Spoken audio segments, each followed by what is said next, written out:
Agora tá. Sim. Legal. Uma coisa, então aqui nessa rotina, o processo do sanduíche continuaria. Eu vou mandar esse arquivo para vocês verem, né?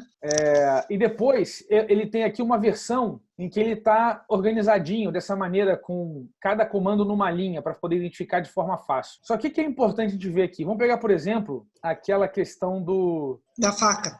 Da fatia, do pegar o pão, né? Tá. Que é o mesmo comando. Cadê? Abre o pote. Aqui, abre o saco de pães, em que ele pega, abre o saco de pão, aí ele pega a primeira fatia e pega a segunda fatia, né? O interessante é que isso aqui, a gente poderia fazer alguma coisa do tipo, defina, pega pão como o procedimento abaixo. Procedimento abaixo. E aí tem isso tudo aqui, tá vendo? Né? Que ele faz a instrução, que é a mesma instrução aqui de baixo. Aí o que eu poderia fazer? Defina, pega pão. Aqui eu tô só definindo, né? Vou pegar esse cara aqui, vou trazer para cá para dentro. E aí eu poderia pegar esse cara aqui, vou cortar aqui esse daqui, vou jogar para cá, ó. Aí eu posso fazer assim, ó. Botar aqui azul, pega pão, bota aqui pega pão de novo. Ou seja, quando o código chega aqui, pega pão, ele procura, pô, aqui esse parênteses eu estou aplicando, né? Pô, executa, e aí equivalente a dizer o seguinte, ó, execute o procedimento pega pão. Aí aqui é execute o procedimento pega pão. E aí, ou seja, eu passo a ter uma instrução geral pega pão, que eu poderia repetir ela quantas vezes eu quisesse. Se eu estivesse fazendo um bauru que usa 4 fatias, não tem problema nenhum. Só executar isso aqui mais 2 vezes e o procedimento é o mesmo, de pegar a fatia no pão e colocar no canto que está vazio no prato. Então, dessa maneira, veja que aqui eu não estou preocupado mais com cada ponto dessa instrução, sacou? Eu estou preocupado só com pega pão. O nome que se dá a isso, eu encapsulei, eu reuni um conjunto de instruções em uma função, em um procedimento, em um componente reutilizável, que agora eu não preciso saber o que ele faz, eu só preciso saber o resultado que ele me gera. Então, quando você fala assim, foca no resultado, nas empresas não tem assim, foca no resultado, o que o pessoal está falando? Não importa como é que você vai fazer, o que eu quero é aquilo lá. E isso é essencial quando a gente vai lidar com programadores, porque muitas vezes a gente quer controlar o que o programador tem que fazer. Só que você não vai no médico e fala assim, doutor, me opera. Você não fala isso. Você vai no médico, você sente dor, você vai pedir para o cara fazer um diagnóstico. E o médico que vai usar o seu conhecimento para decidir como é que ele vai chegar no resultado desejado, que é o restabelecimento da sua saúde. Na programação é uma coisa. Você tem que descrever o sintoma, você tem que descrever o que você deseja, você tem que descrever o resultado esperado. E como aquilo vai acontecer, né, vai ser um trabalho que o programador precisa fazer.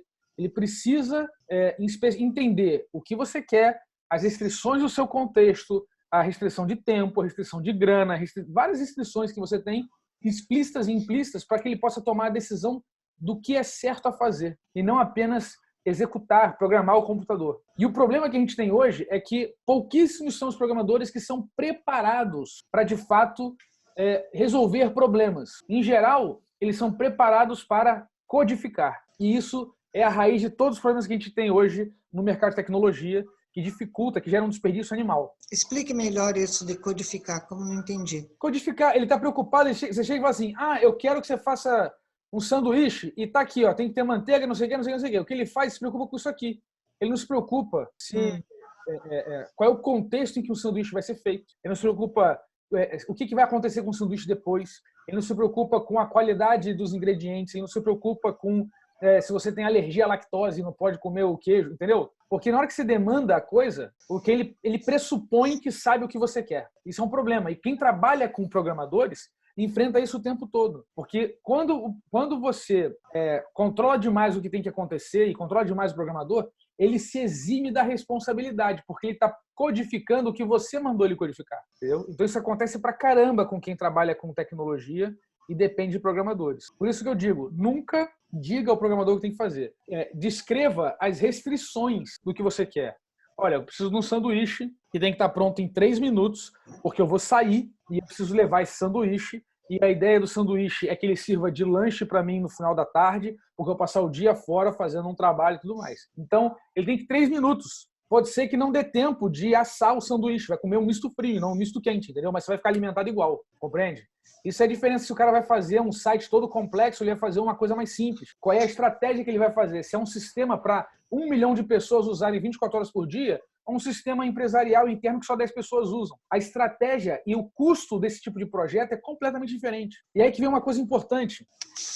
Nenhum software é igual ao outro. Por mais que faça a mesma coisa, não é igual. Se fosse igual, você copiava, você não reprogramava a coisa. É como no conhecimento humano. Ninguém vai refazer a lei de Newton. Já foi feito. Você copia, você pega aquele documento lá, o paper, onde ele descreve as leis de Newton e você usa no seu dia a dia. Mas as pessoas podem avançar as leis de Newton. Então, o software tem essa característica de ser único. Não existem, por mais que façam a mesma coisa, dois programas não são iguais, a menos que sejam cópias bit a bit um do outro. Então, peraí, só deixa eu voltar uma coisa. Então, quando eu for falar com um programador, eu vou dizer o que eu não quero, não o que eu quero. O que não pode ser feito. Não, você vai dizer o que você quer e principalmente por que você quer. Porque no porquê você quer, se você vai dizer se é para a tua empresa, se é para você entregar para um cliente, qual é o prazo que você tem, o que acontece se aquele prazo não for respeitado com você. Eu perdi o cliente, aí não adianta fazer o software, porque eu já não tenho mais o cliente, entendeu? O caminho do que fazer e de como fazer, o programador vai ter que criar respeitando as suas restrições, o que você quer, em que circunstâncias aquilo tem valor para você. Então não é que eu não quero, eu tenho que dar as restrições. Tem que dar as restrições, exatamente. E entender que software é risco, então as suas restrições servem para evidenciar o risco para que o programador tome a melhor decisão possível. Porque o padrão não dá para fazer. E muitas vezes, porque a gente pensa que é código, que é mágica, você acha que o projeto vai dar certo. Mas não. Você não tem nada que faça o projeto dar certo. E aí você tem um método de fazer. Como é que você faz? Bom, em vez de eu pensar um projeto que o cara fica 6 meses fazendo, eu tenho certeza absoluta que um projeto que o cara fica 6 meses fazendo vai dar errado. Isso aí é estatística, não tem jeito. Então o que você tem que fazer? Ele tem que criar o software de forma que todo dia ele te mostre algum progresso. E o progresso não é fazer partes, que muitas vezes fica nessa lógica de vou fazer essas telinhas. Não é a tela. O que ele tem que fazer é a capacidade do software de resolver um problema. Vou dar um exemplo. Se o seu problema é transporte, você chega e fala assim, eu quero um carro. Aí vai assim, tá bom, vou produzir um carro, leva 2 anos. Não, mas eu só tenho... O que você vai fazer? Bom, seu problema é 1 mês. Legal. Então toma aqui esse skate, você se locomover igual. Enquanto você está andando de skate, depois eu transformo isso num patinete, aí depois eu transformo isso numa bicicleta, aí depois eu transformo isso numa moto, aí depois eu transformo isso num carro, e depois eu transformo isso no carro que você quer. Veja que a capacidade de mobilidade está presente desde o começo. Certo. Mas a qualidade, o quão hábil o produto é em te levar a longas distâncias, vai crescendo com o tempo. Então essa é a lógica. Você, em vez de dividir o carro e ele fazer a roda primeiro, depois as portas, depois o motor, não. Você vai e fala, calma aí, o carro é para quê? É para eu me locomover. Então você pega o desejo da locomoção e cria uma solução que te sirva já na primeira semana. E aí o seu software vai evoluindo para se tornar cada vez mais capaz de resolver o seu problema. Faz sentido isso?